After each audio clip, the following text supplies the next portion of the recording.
Welcome to From the Deep. I am Mike the Finder. And I am Book of Brett. And today we're going to be asking the one of the greatest philosophical questions of all time. Is Die Hard a Christmas movie? It's been debated for centuries, and I think today we're finally going to tackle it. Before we get into that, though, I do want to do a small review on this movie because that's kind of what we do around here. And It was my very first time watching this film. So, which really blows my mind because it's got the Christmas theme to it, and you have a habit of watching Christmas movies, like Black Christmas, and like those are the Christmas movies you like. So I was shocked to find out that you had never ever seen this movie because I think you might be the only person I know that had never seen this movie before, and you and I like movies more than anybody that I know personally, so it was shocking to me that you had never seen this before. Yeah. I mean, okay, so here's the thing about that. I think growing up, I was just not really into action movies. And I said this on that Rambo review I did. I think that review has gone private now that I think about it, so I don't know why I'm bringing it up. But action movies were never really my thing. I grew up really liking horror, and the only action movies I saw Cliffhanger when I was younger for some reason. That's one of the weird action movies I have seen. That's what I've never seen. And then all of the Schwarzenegger movies. So those were my action movies. The only one I saw when I was growing up that was a Schwarzenegger movie was Last Action Hero, but that's because my parents were very strict on like not letting me watch stuff that I should not be watching. Right. Yeah. And you and Brittany's parents were very different as far as that goes, where it was like, yeah, no, fine, it's fine, go ahead. Well, yeah, I don't think that it was allowed so much as that was just kind of what I was doing. That's fair. It wasn't condoned, but you were just doing it. Yeah, but it also wasn't condemned, I guess, either when I think about it. But either way, that's why I watch stuff like Black Christmas. And but to be fair, I love Jingle All the Way. That's the best Christmas movie ever made. Right. With a Home Alone being a strong second. But Jingle All the Way is that's my kind of Christmas movie. It's dumb. It's fun. Anyway, Brooklyn Nine-Nine's the main thing that I think of when I think of Die Hard anyway. Yeah, me too. And so those are my only real reference points. So I didn't know until a couple years ago when it started going around on the internet that it was like Die Hard's a Christmas movie. And so for me, I didn't even know that it was set around Christmas. So you've seen this movie before. Did you watch this growing up? I watched. I wouldn't say I watched it growing up. I didn't watch it until I was probably a teenager. Okay. But I have watched it many times. In my adulthood, I watch it almost every Christmas. I love Die Hard. I was actually really excited to do this episode because we were going back and forth on what movie to do. Because if you remember, we were originally going to do the new Home Alone movie, and you were like, "Dude, we can't do that. we can't do that." And so you suggested Die Hard, and the second you suggested Die Hard, I was like, "Yes," because I love this movie. Like not just because it's set around Christmas time, but because it's just a good movie. And the reason I like it so much is because this is a movie that came out around the time of like Sylvester Stallone and Arnold Schwarzenegger and these like way over the top action 80s movies. Yeah. And in this one we have basically just a regular guy who's a cop doing extraordinary things, and that to me is what's so amazing about this movie and why I think it stood out. This thing has like a 94% rating on I think it was IMDb or Metacritic, and every website you go on, it has a high rating. And one of the things people always talk about is that it wasn't your normal, for the time, it wasn't your normal, like, over-the-top action flick. It's over the top, don't get me wrong. It's like, it's very over the top. I mean, he's swinging off the top of a skyscraper attached to a fire hose. I mean, it's definitely over the top, but it's not like Rambo over the top. You know what I mean? Well, the first Rambo's far more believable than Die Hard is. Like, you think so? Way more believable. Maybe I need to go back and watch Rambo. I Rambo 2, haven't watched Rambo in a you're thinking long of time. Rambo 2. That's what you're Maybe. thinking of, where he goes crazy in the woods and kills hundreds of people. Like in the jungle? Yeah, in the jungle, rather, not the woods, yeah. Okay, maybe that is the one that I'm thinking Rambo of then. 1 is set in the United States, and it's way more about PTSD and stuff. Now, Okay. there are definitely points where he's fighting police and stuff where it's crazy and Right. all sorts of crap like that. But Die Hard just... Because I don't have any nostalgia for this movie, I don't get the love for it. I don't. No? No, Oh. I don't get the love for it. I think that it's fun, but Yeah. I was having a hard time enjoying it in the same way that I do something like Total Recall or something like that. Well, Total Recall, I mean, that's more of like a sci-fi action movie. There's a lot more going on. That's definitely why. And it's also why I didn't grow up watching action movies. Not just because I liked horror more, but because it just doesn't appeal to me very much. The Right. military sort of terrorist thing just never really appeals to me in movies that much. Yeah, no, that's fair. I think that's a big part of why it appealed to me, though, is because like I grew up on like James Bond, and so it kind of falls along that same lines of like fighting a terrorist organization and like, you know, like there's like the military aspect, like what you were saying, and so I think that's might be one of the reasons why I like Die Hard so much.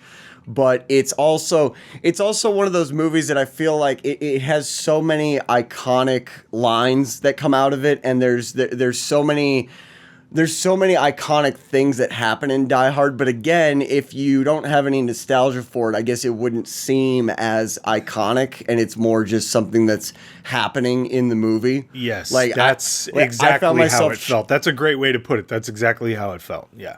Yeah, if you don't have the nostalgia for it, then I can see how those moments wouldn't be iconic. But like the iconic, or what everybody attributes to being iconic moments in Die Hard, even watching it last night, I still found myself chuckling along to it. Like when he's in the vent and he's going, "Come out to California, we'll have a good time," and he's being super sarcastic. Like I got a little chuckle out of that. And so, but again, it's something I've watched over and over and over again, and it's part of.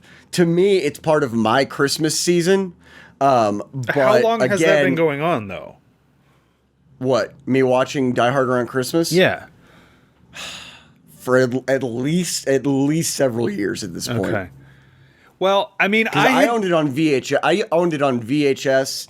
I owned it on DVD, and now I own it in 4K. I have seen a lot of references to it in cartoons growing up, and not really realizing it until I watched this movie and seeing where all of these reference points from all these different things that I have seen over the years come from. And that's cool to be able to tie that back, but that's not the same as nostalgia.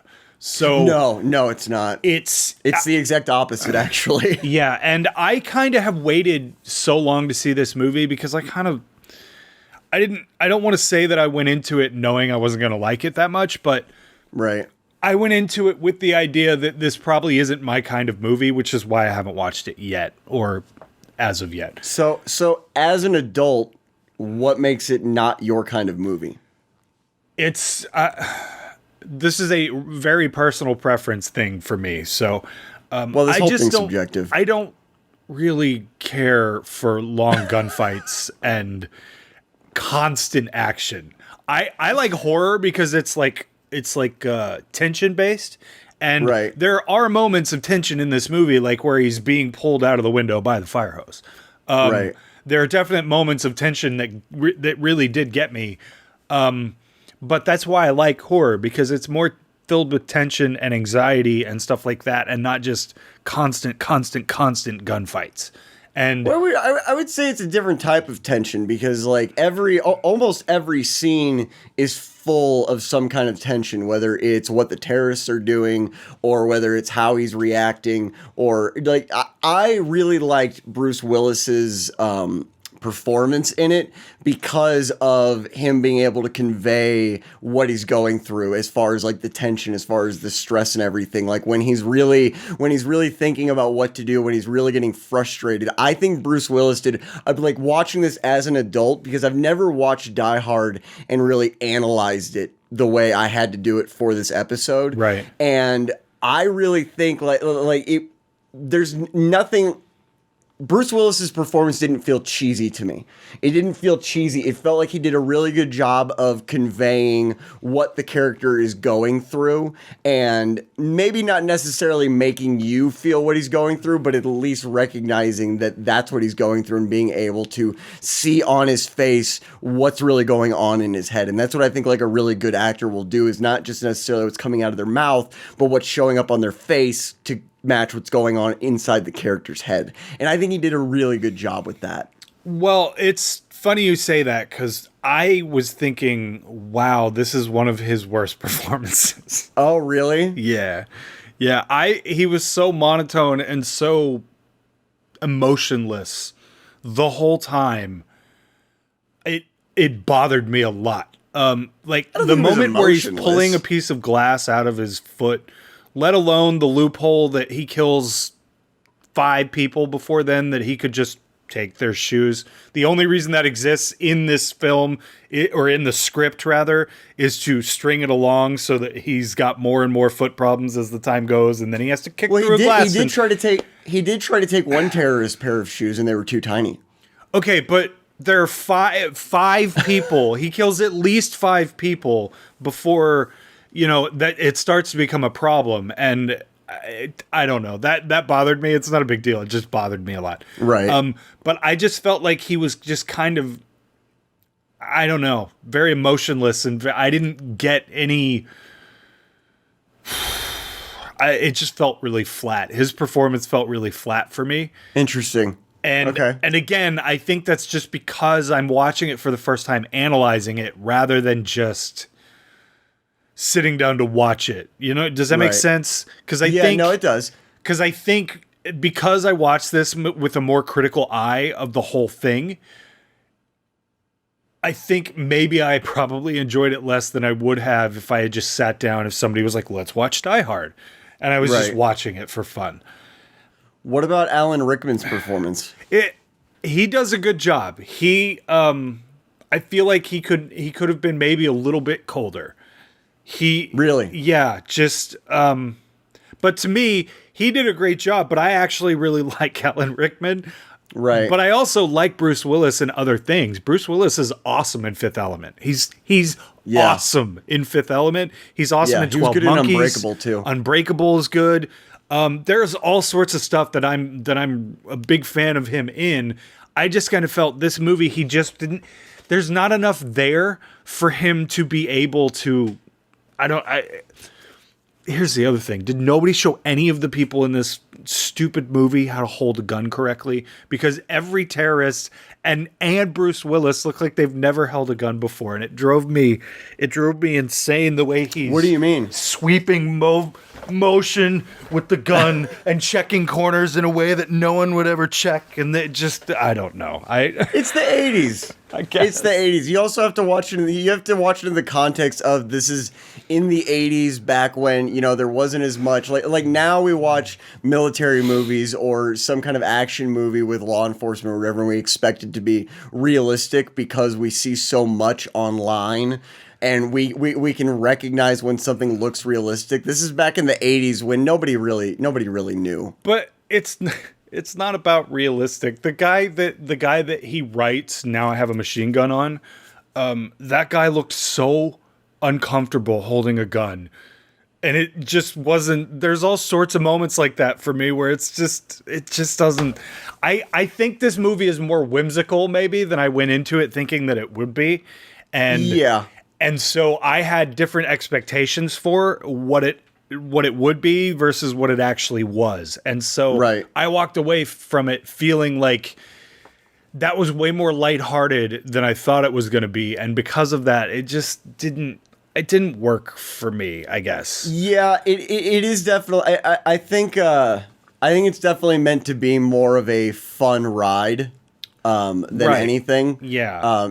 It's not meant to be taken too seriously, and I think again that falls into the environment of 80s action films. Yeah, but let me cut you off right there. But Rambo is the perfect example of how to do it correctly.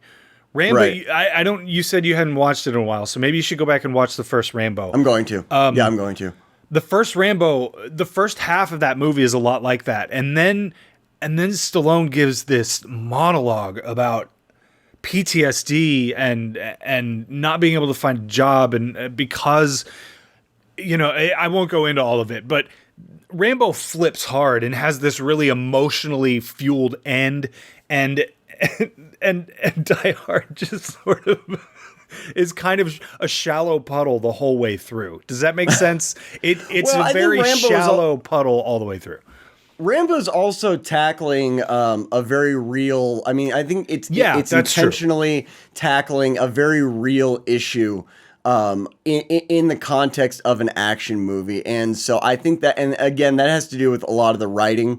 I mean, it was written with the intention of sending a message.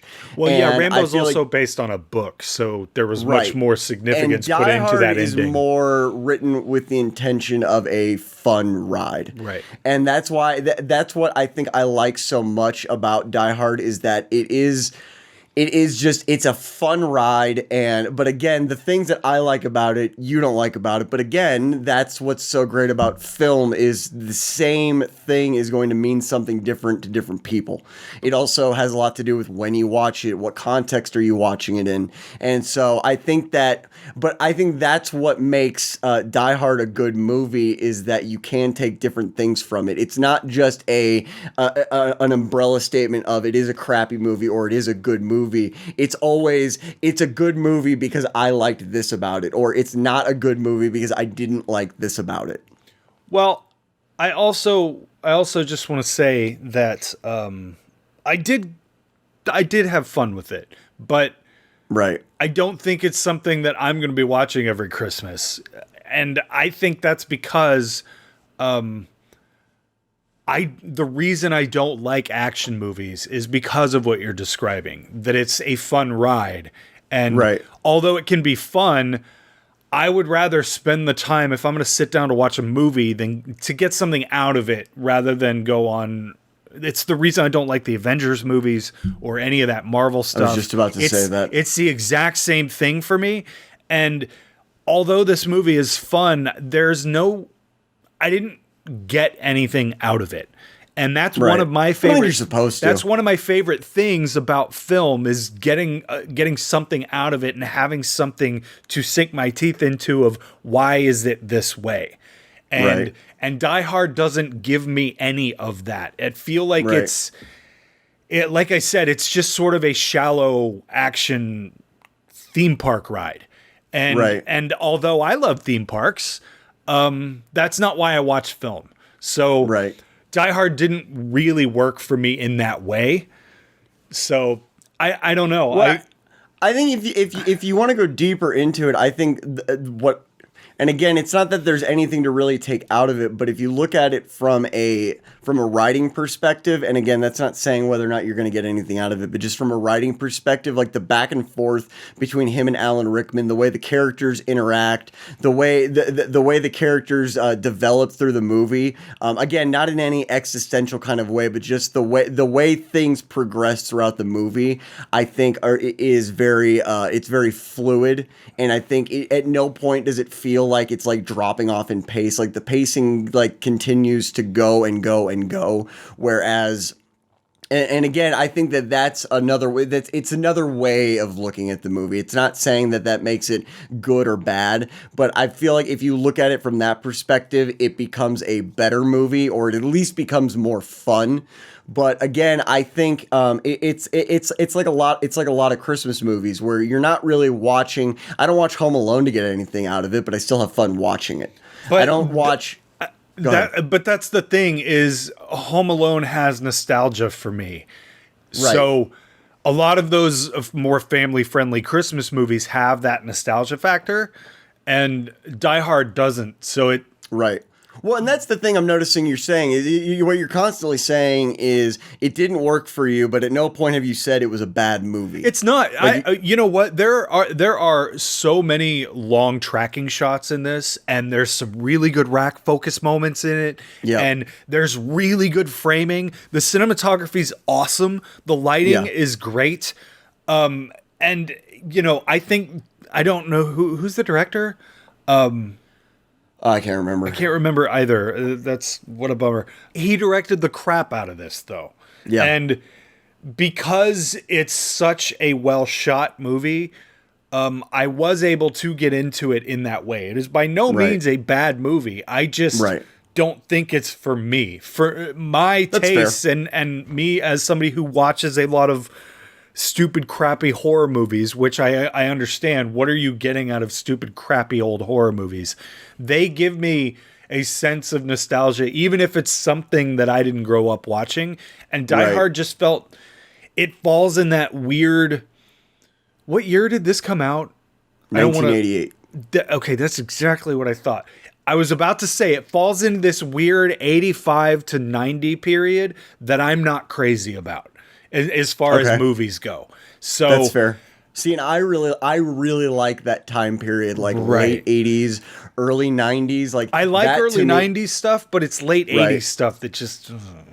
Well, it was that weird transition. It's that weird transitional time of like going from the 80s into the 90s, and so there is that weird transitional period there. Yeah. But I think that's an important distinction that people need to take away, is that, regardless of how you feel about it, it's a well-made movie. It's a very well-made movie. It's written well. It's acted well. It's shot well. Like there's a scene at the very, very end after everything's gone down, and there's this huge wide shot of the parking lot, and there's this. You know what I'm talking about? Yeah. It's lit so well. Nothing looks directional. It's this awesome tracking shot. There's a ton going on screen, and that's what I loved so much about this scene is the paper that's falling out of the sky. Somebody was in a crane just dumping paper out of the sky. Yeah. Like, everything is practical. The only real CGI that you have in this movie is the big explosions at the end, at the top of the building, because it's a real LA building that they can't blow up. That's really the only CGI that you get in this movie. Everything else is practical. And I don't know this for a fact, but I'm pretty sure Bruce Willis did almost all of his own stunts in this movie. And so I think that's what people really need to take away, is that if you have not watched Die Hard yet, you might not like it, but there are going to be aspects about it that you can still enjoy just from a filmmaking standpoint. Maybe not from like an existential or emotional standpoint, but just from a filmmaking standpoint, there's still something here to enjoy.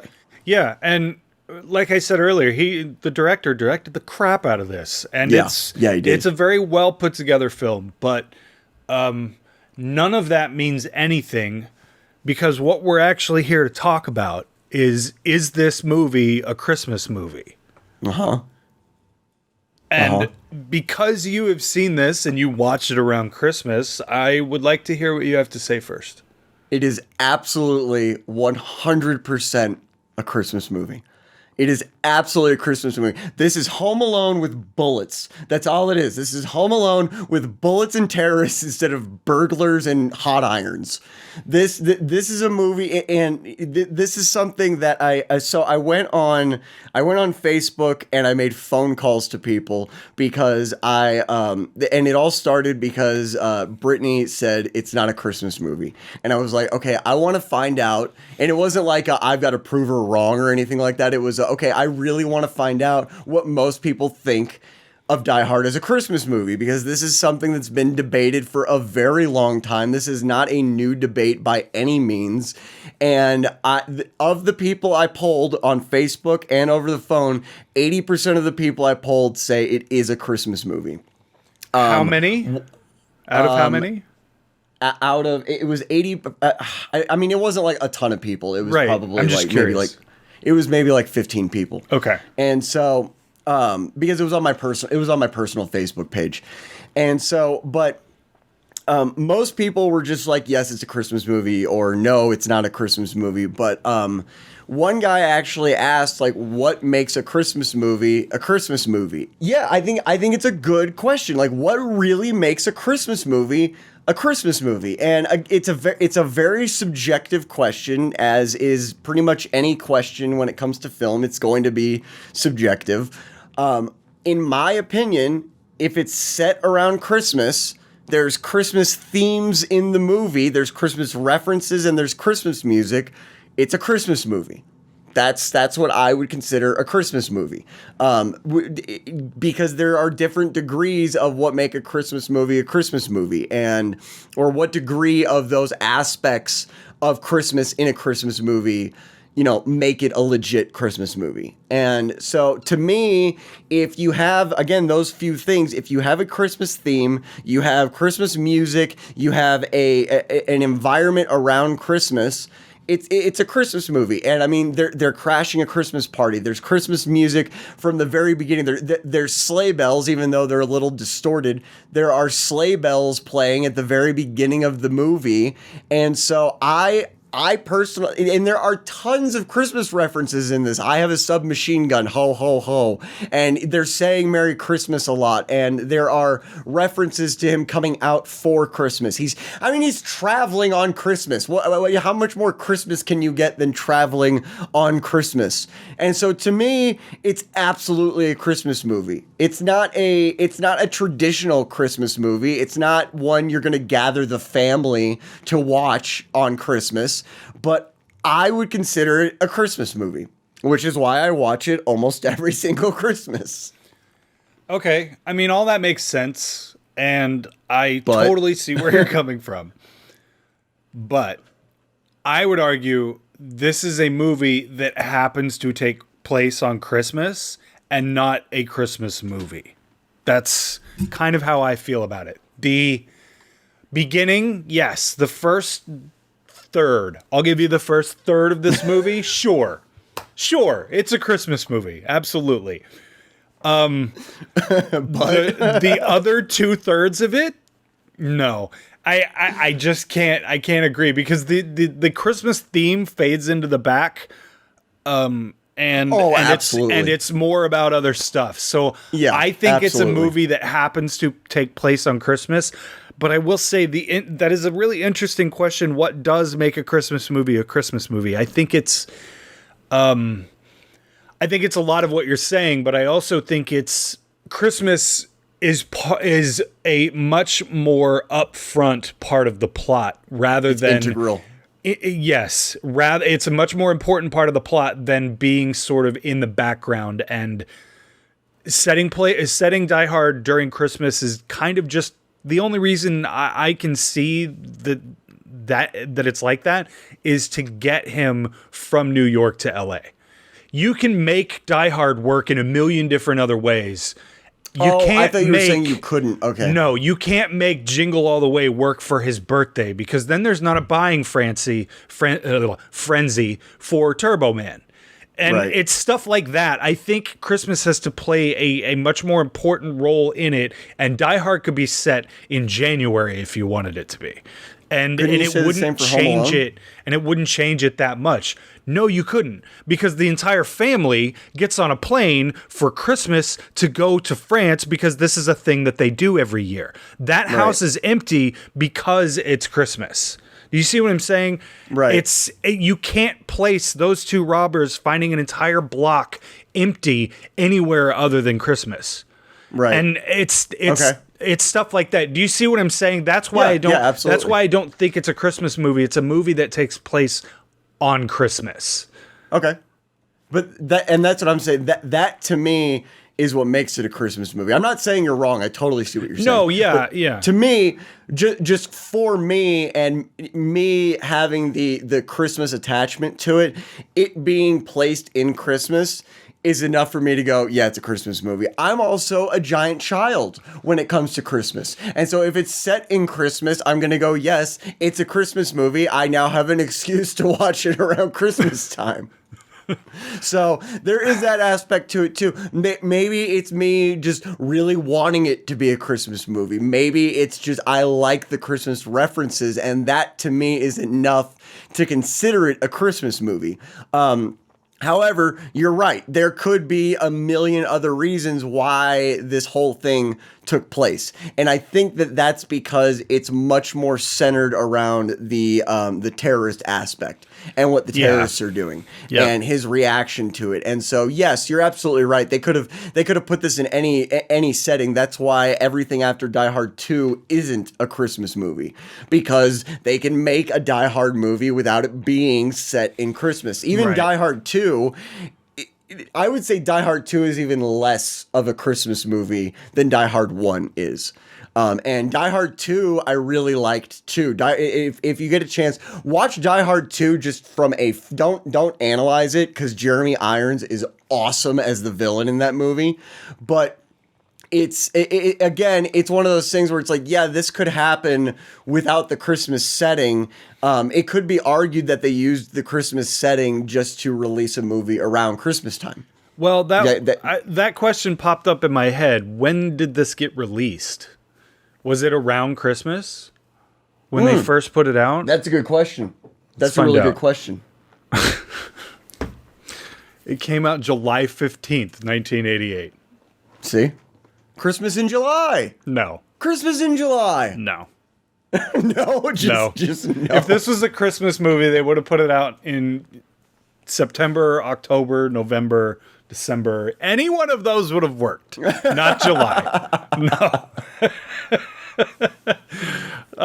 Do you think them releasing it in July makes it even less of a Christmas movie? 100% I do, because that means that the people that made it don't even consider it a Christmas movie. Because if they did, they would have placed it more toward Christmas, like you do a Christmas movie. See, the reason I'm asking is because I feel like this new bit of news is a bit of a detriment to my opinion on it being a Christmas movie.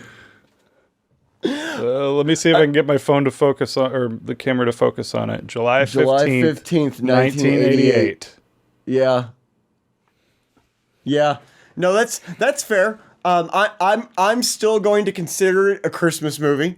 Again, though, because of the Christmas theme. With that said, it is by no means my go-to Christmas movie. My go-to Christmas movie is A Christmas Story and Christmas Vacation. But Christmas Vacation's a good one. That's a good one. I just watched that I watched it right after Die Hard. It is just so good. It's just so good. Shitter's full. I just think that they didn't release it around Christmas. There's not enough. A plot point has to involve Christmas magic in some way, and there is no Christmas magic in this movie.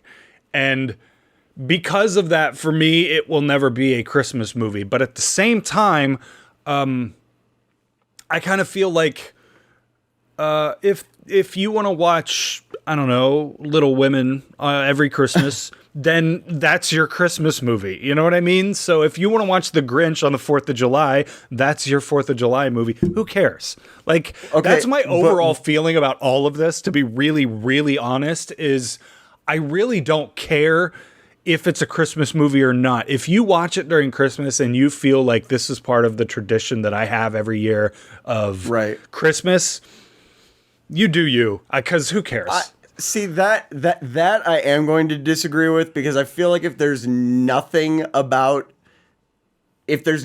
Christmassy about it and you're watching it around Christmas, you're just watching it in December. That's how I feel about it. If there's no Christmas theme at all, it's just, I mean, I could watch The Last Samurai in December, and that's one of my favorite. But that's the thing, is if you do that every single Christmas Eve, that's your Christmas Eve movie, and that makes it a Christmas movie, right? It's just a movie on Christmas Eve. I want to go back to something you said, though. If it doesn't have any Christmas magic, right, you don't consider it, not that you're saying it's not, but you don't consider it a Christmas movie. Yeah. So my existential question to you, Mike, what is Christmas magic? Well, that's my point. Santa, elves, flying reindeer, snow on Christmas Eve. These are things that make a Christmas movie a Christmas movie. Okay. But that's not, I wouldn't say snow falling on Christmas is Christmas magic. When I think of Christmas magic, I think of like No, Santa. I'm not saying exclusively. I'm saying as part of a package deal, those are the things that make it. And in that way, I guess you could say Home Alone isn't that either. Right. But he does go to see Santa. And even if Santa's sort of a smoking weirdo and gives him pocket candy. But, you know. It's not even pocket candy. They're breath mints. Yeah. Pocket breath mints. Warm breath mints from his pocket. What a crappy Santa. But see, all you're doing then is agreeing with me that Die Hard is not a Christmas movie by saying what you just said. No, I asked you what Christmas magic was. I'm not saying that. No, the sentences that preceded that were all you disagreed with me because I said you can watch whatever you want. And if you watch it every Christmas Eve, then it's part of your Christmas. It's a Christmas movie, right? But there are Christmas references in it. That's what I think makes it a Christmas movie. That's all it takes is just a Christmas reference. Not a Christmas reference. There are multiple Christmas references. There's Christmas music. The end credits roll with "The weather outside is frightful."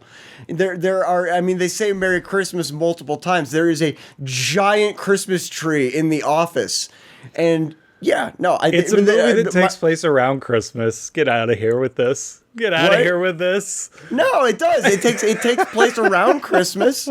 There are Christmas references. Therefore, Christmas movie. Okay, well, with that, oh wow, we've been recording for 45 minutes. Okay, I think that's a good place to stop because I don't think we're going to come to a conclusion here, and the eternal question shall remain eternal, it appears. Well, for one of us. Die Hard a Christmas movie? No. Yes. So, if you guys like this, make sure you hit the like button. If you really liked it, make sure you hit the subscribe button. If you hated it, go ahead and give it a thumbs down. We can't see the number anymore, so joke's on you. Oh my God, I know. So, thank you guys for watching, and we will see you next time on From the Deep. Bye-bye. Bye-bye.